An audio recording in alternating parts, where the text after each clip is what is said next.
Hey y'all, good morning. This is Jeff again with some horseback wisdom. um, and we'll be uploading our new continuation of Walk Through the Bible Genesis study either later today or tomorrow. But I wanted to talk real quick about something the Holy Spirit has impressed upon me to share. It's found in the book of Acts, chapters 26 and 27. So the Apostle Paul is being accused by the Jews, just like Jesus was and the other apostles, of being a heretic against their religion. And so he's before King Agrippa, and he tells the king um, about his conversion experience, and he shares his testimony. And the king says, you know, this is amazing. And he says that, you know, he tells Paul, you almost persuade me to become a Christian. And Paul tells him, I wish you would become a Christian. I wish you'd become just like me, except for the chains that I'm in, because I'm a prisoner. And before that, Paul had testified the same thing before the Roman governor Festus.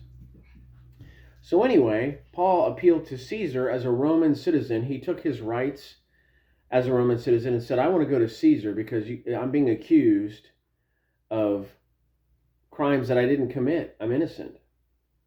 So the voyage to Rome was very treacherous.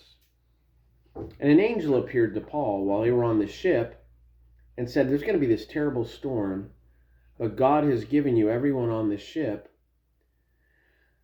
given you their lives, and they'll be safe as long as they listen to you.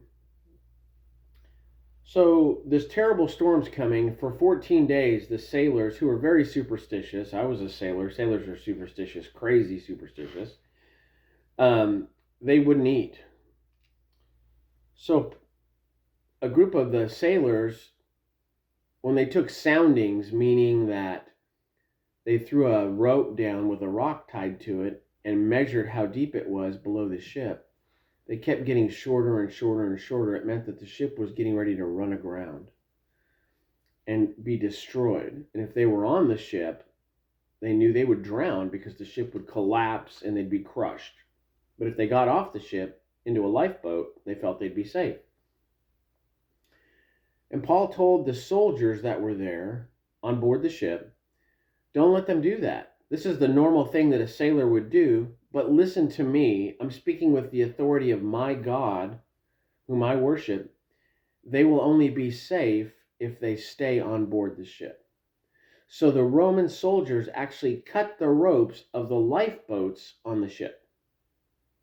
They listened to Paul. And what the Holy Spirit wants me to tell you is, exercise your authority as a follower of Jesus Christ and speak your testimony to people.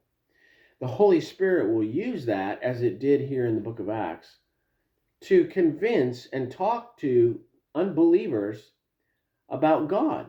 See, these Roman soldiers didn't believe in God. The sailors didn't believe in God before all this happened. But Paul spoke with the authority of Jesus Christ, his testimony, and he spoke, and because of Paul, all of the people on that ship were saved. They would have drowned otherwise, but they didn't. You be the same way. When you're in the grocery store, when you're at work, when you're with your friends and family, if there's something that's got to happen or something that needs to be done, speak your testimony. Make sure everybody around you knows that you're a follower of Jesus Christ. And God will bless them as well as you. Love you. Be blessed.